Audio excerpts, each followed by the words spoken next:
Bonjour à tous, pluie de nouveautés au programme aujourd'hui avec les révélations du Nissan NV250, de la Ford Focus ST SW et de la BMW Série 1 de 3e génération. Mais avant cela, voici le Renault EZ Pod.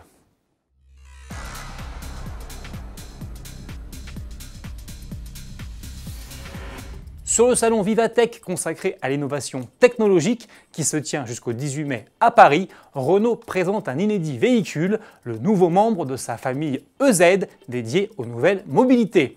Après le minibus EZ Go, le véhicule de livraison EZ Pro et la limousine EZ Ultimo dévoilée l'an passé, voici le Z Pod, un robot véhicule autonome, connecté et 100% électrique, pensé pour le transport de personnes ou de biens sur de courtes distances.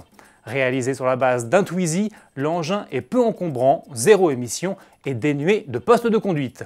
Pour se déplacer à vitesse limitée, il utilise en effet une caméra et un lidar situés sur sa face avant, ainsi que des radars courtes et longue portée positionnés à l'avant et à l'arrière. Son toit accueille pour sa part 2 antennes et un GPS pour la localisation en temps réel et la connectivité. Aucune commercialisation n'est annoncée, Renault précisant que ce véhicule est pour l'heure un objet d'apprentissage. Destiné à être testé dans des environnements piétonniers, tels que les aéroports, les parkings ou les centres commerciaux, le Z-Pod est encore susceptible d'évoluer en fonction des retours des utilisateurs, des opérateurs et des villes. Affaire à suivre.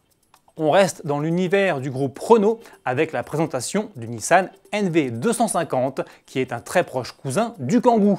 Ce fourgon compact reprend en effet l'architecture du modèle au losange alors que celui-ci sera renouvelé dès l'an prochain.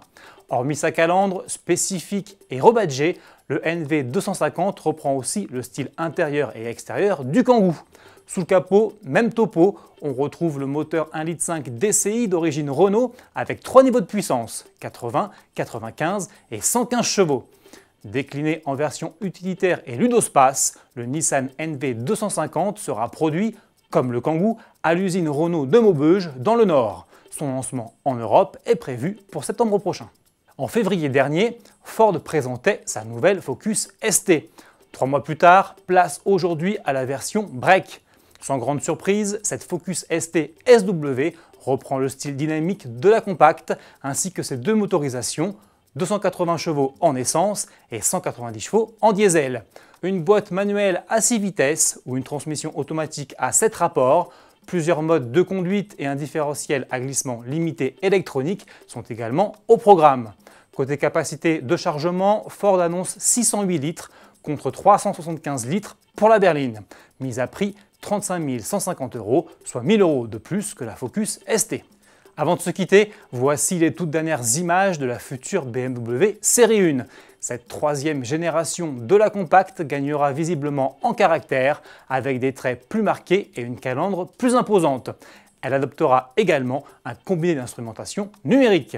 Sa présentation devrait intervenir dans les prochaines semaines, voire dans les prochains jours. D'ici là, passez un très bon week-end et à lundi.